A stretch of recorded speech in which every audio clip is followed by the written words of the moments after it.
মানুষ খুশি থাকলে আমিও খুশি থাকবো, এটাই আমার আদেশ। আমার 8 জনের সংসার, বাবা মা অসুস্থ, শ্রবণ প্রতিবন্ধী, ঢাকায় নির্মাণ শ্রমিকের হেল্পার হিসেবে কাজ করি। এই কথাগুলো কোনো সিনেমার ডায়লগ না, এটা এক বাস্তব জীবনের গল্প। কুড়িগ্রামের নাগেশ্বরীর এক সাধারণ মানুষ মোহাম্মদ তাইজুল ইসলাম, যাকে আমরা আজ তাজু ভাই 2.0 নামে চিনি। পরিবারের দুঃখ কষ্ট ভুলতে আর নিজের এলাকার মানুষের কষ্টগুলো তুলে ধরতে তিনি ভিডিও করা শুরু করেন।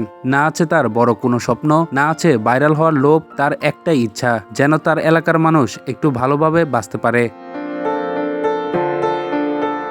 তিনি নিজে বলেছেন, আমি সাংবাদিক না, আপনারা সাংবাদিকরা নারায়ণপুরে আসেন না, আমাদের এলাকার নিউজ করেন না, আপনাদের এখানে আনার জন্য আমি ভিডিও করি। কতটা অসহায় হলে একজন মানুষ এভাবে বলতে পারে একবার ভেবে দেখেছেন? তিনি হয়তো গুছিয়ে কথা বলতে পারেন না, নিজেকে বোকাশোকা মানুষ বলেন, কিন্তু তার প্রতিটি কথার ভেতরে লুকিয়ে আছে বাস্তবতার তীব্রতা। কাঁচা রাস্তায় দাঁড়িয়ে পাকা রাস্তার দাবি, নদীর পাড়ে দাঁড়িয়ে একটি ব্রিজের আবেদন, এই ছোট ছোট চাওয়াগুলোই তার ভিডিওর মূল কথা।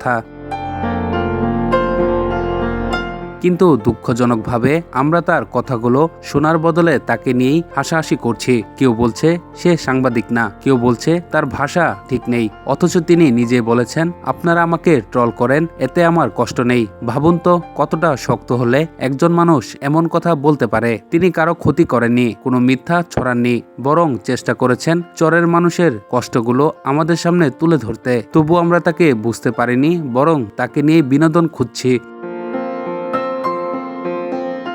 শেষ পর্যন্ত তার একটা কথাই সবচেয়ে বেশি নাড়া দেয়, আমি চাই চরের মানুষের উন্নয়ন হোক। এত সরল, এত সত্য একটা চাওয়া, যেটা আমরা অনেকেই ভুলে গেছি। হয়তো তার ভাষা শুদ্ধ নয়, তার উপস্থাপনা পেশাদার না, কিন্তু তার উদ্দেশ্যটা পরিষ্কার, আর এই সততাই সবচেয়ে বড় শক্তি। তাই আসুন আমরা ট্রল না করে এমন মানুষের পাশে দাঁড়াই, কারণ পরিবর্তন বড় বড় স্টুডিও থেকে আসে না, পরিবর্তন আসে এই সাধারণ মানুষের কণ্ঠ থেকেই, যারা নিজের কষ্ট ভুলে অন্যের জন্য কথা বলতে জানে।